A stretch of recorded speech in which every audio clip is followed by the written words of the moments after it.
Is this one of the sexiest VWs ever built? The all-new Volkswagen Ateon R? We'll also find out, how racy is it?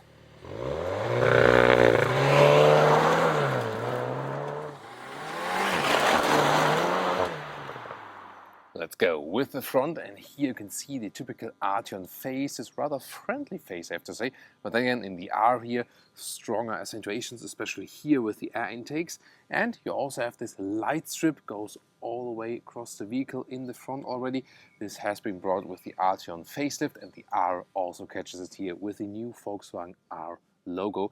And also characteristically for the Ateon is this additional design element that makes the hood visually go lower down. So what do you think from design in the front already? And the headlamps, LED standard, also with an adaptive function, but no matrix LED.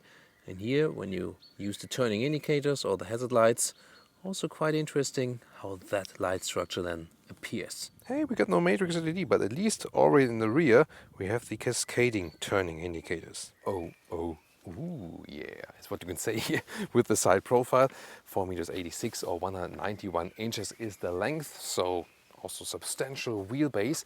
Wheels from 18 to 20 inch. These are the maximum 20 inch wheels here in a nice dual tone scheme, black on the inside, silver on the outside, and the contrasting blue brake calipers, another R logo at the side, and contrasting mirror caps. I think beautiful design work. Look at that central line here with a sedan and super strong shoulders. And there's also the Ateon R shooting brake, this estate styling. This will also be available then for the most powerful version here, and both will profit from the new technology that you have a torque splitter in the rear. So front-wheel driven platform, front plus rear than the all-wheel drive, and in the rear axle you can split the torque, send more torque to the outside wheel each to get you better out of the corner. And the adaptive suspension, the DCC, is also standard here for the Ateon R. It will also adapt then to the driving modes. So what do you think here with the side profile? Isn't that really a great design? I think both works very well for the sedan, now called GT or Gran Turismo, and for the shooting brake. Well, honestly, as Volkswagen launched the Ateon facelift with the shooting brake as well, and then said, how can we name the non-shooting brake, not sedan, but GT or Gran Turismo? I was like, Ateon, Gran Turismo, Volkswagen Gran Turismo, like really? But looking here especially at the R version and also that styling, I think you can very well say that because it really looks like a well-designed GT. What's your take on that? R logo underneath the Volkswagen logo, then the beautiful tail lamp design as well with this dot structure, and a special exhaust, rear exhaust pipe for the Ateon R. However, a Krapovic exhaust not available yet. Yeah, that would have been another interesting feature for sure. I wonder why they didn't offer that. I mean, it's a pricey car already. They could have gone for that very expensive option. The Golf R, for example, also offers that.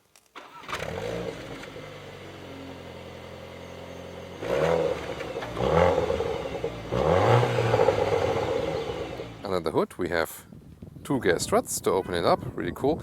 Then the 2-liter TSI, turbo petrol engine, 4 cylinders, and 320 horsepower right here. Front wheel drive plus rear wheel drive, so it's an all-wheel drive with a Haldex clutch, and then also this new torque splitter at the rear.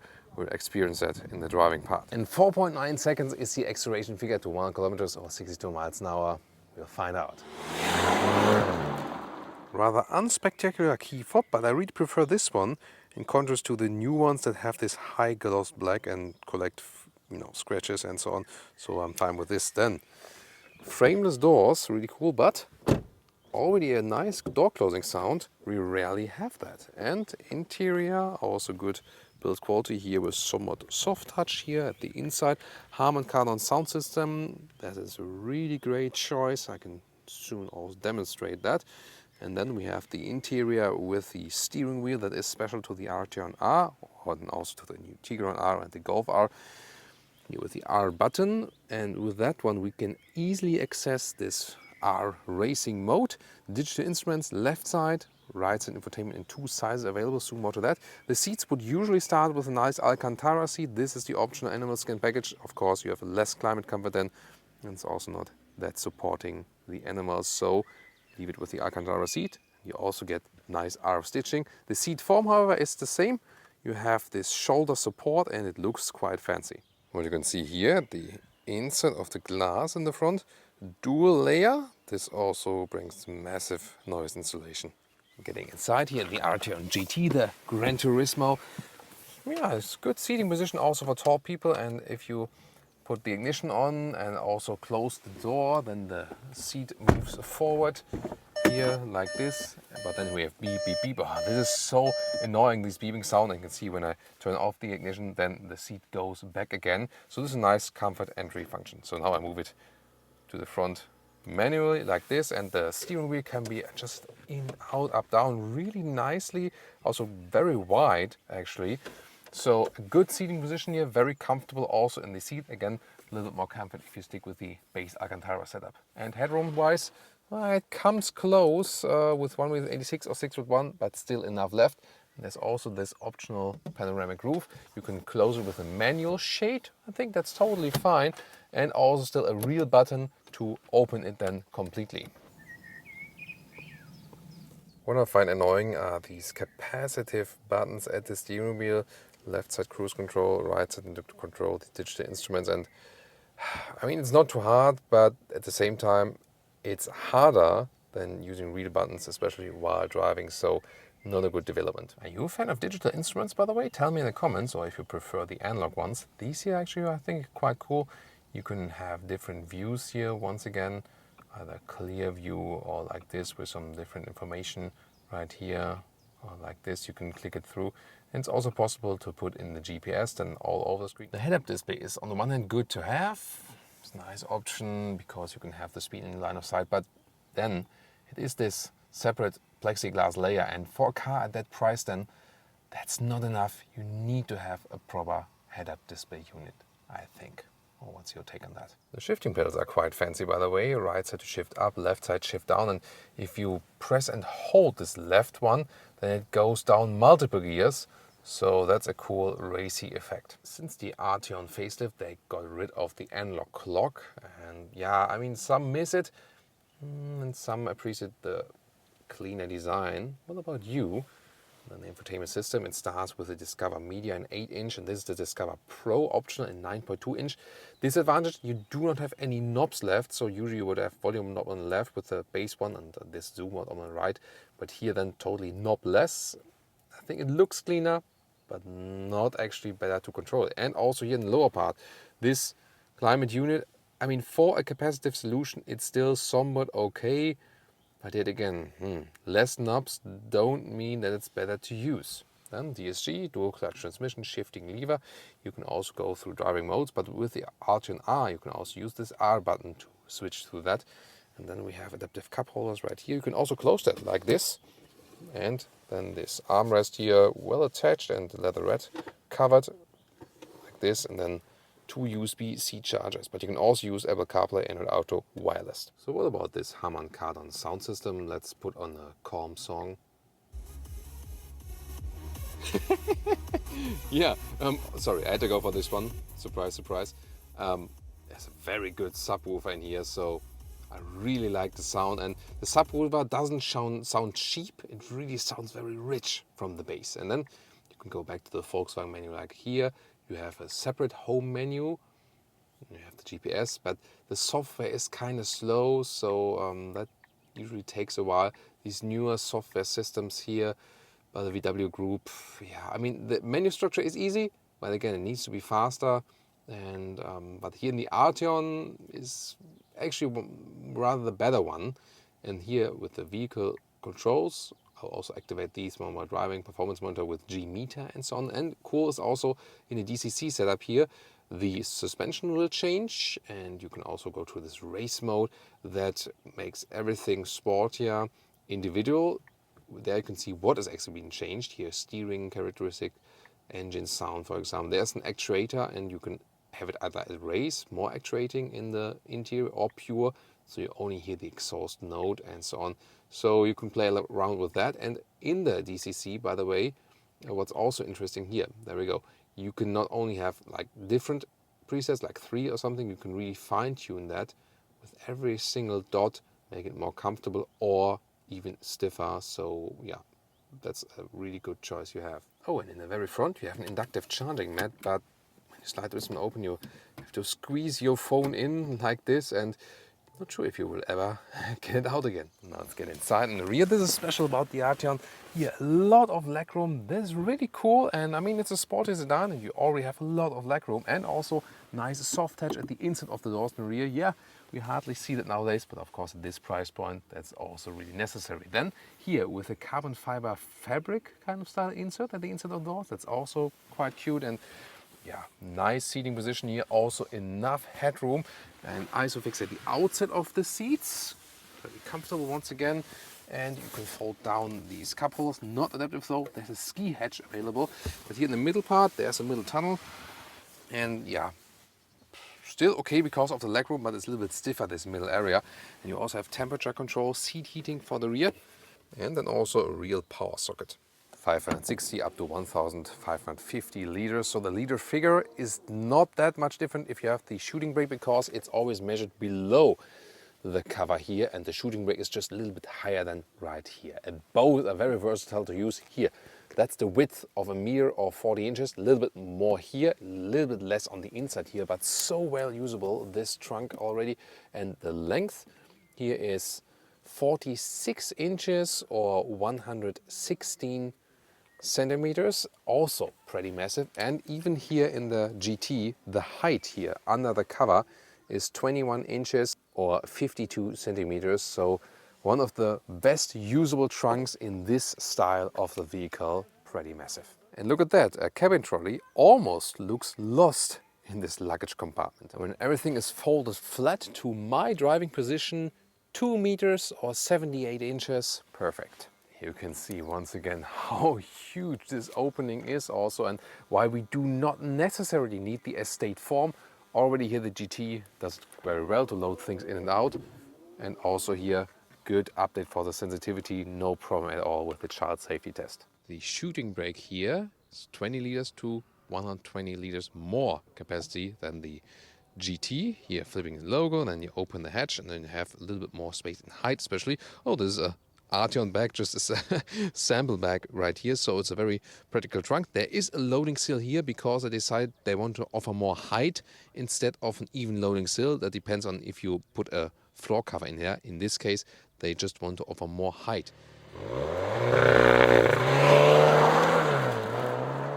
Welcome to Thomas's active driving lounge with the Ateon R. So, and cool features we have here, sporty features. We have the R button at the steering wheel, and one single click goes through different driving modes, but the hard click, a little bit longer, directly goes to the race mode. Ooh, and that is the one we are searching for. And we'll let these cars pass, so you shall pass, because then we can safely enter the motorway, starting with 30 kilometers an hour. Let's go!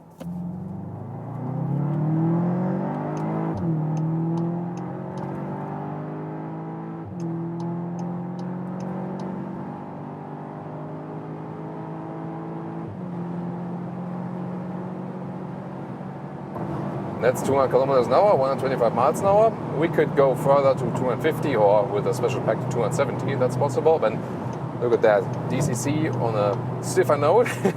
You can surprise your passengers by that. Woo! That's cool. Yeah, it's a lot of fun, definitely. So it feels so stable on the road, great chassis work, super stiff and stable. The steering here is very precise, not overreacting, really cool. And the acceleration was also quite good. 4.9 seconds is the official figure, and really good finely tuning on the brakes. Yeah, I really like that. Really cool stuff. And you've maybe also realized I was driving super fast, and NVH, so noise really low, good noise insulation, especially against the wind noises, and also quite aerodynamic vehicle. That's really fancy stuff. So indeed, it holds driving-wise what it promises from the outside. But of course, this is here first the Autobahn part, German motorway. We'll also do the agile driving fun up the hill, and then we'll see more about this rear torque splitter, which is also crucial for this vehicle. Now the tunnel, and first of all you can see the ambient lighting right here. Why is it off now? Maybe it's because of the racing mode. Yeah, there it is now. So see the inside there's the blue line. That's really nice. Once again, no, I think it took a while till the light sensor really picked it up. Drop back at about below 80 kilometers an hour. Maybe it goes to second gear then. Let's see. Yes. Here we go. That sounded better when we're starting in second gear, definitely, right? And once again, when we're at high speeds here, still acceleration coming, and once again super stable and stiff on the road, and I really like the steering feeling and also the smile on the face of the passengers. Yeah, that's what this car is definitely for, and you won't miss any other performance vehicle with this one here. So it's not only one of the sexiest vehicles that VW has ever built, it's also really sexy while driving, I can tell you. And when it's kind of combat mode, the DCC is softer, so not that racy, not that sporty. And also the shifting now 7th gear at 70 kilometers an hour. It's got really high gear, then more for fuel saving and so on. Consumption about 10 liters per 1 kilometers if you also use the power at some point. So 23 mpg UK, 23 mpg US, 28 mpg UK. Yeah, overall the car delivers everything basically. You have long-term service, you have a lot of space in the trunk and so on, and you have this really sporty, racy feature.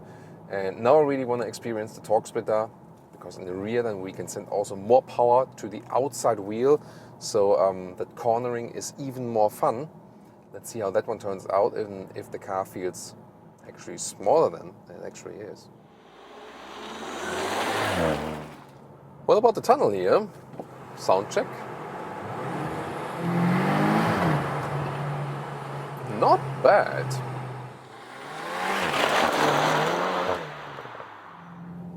And now we're driving up the hill, famous Autogefühl peak.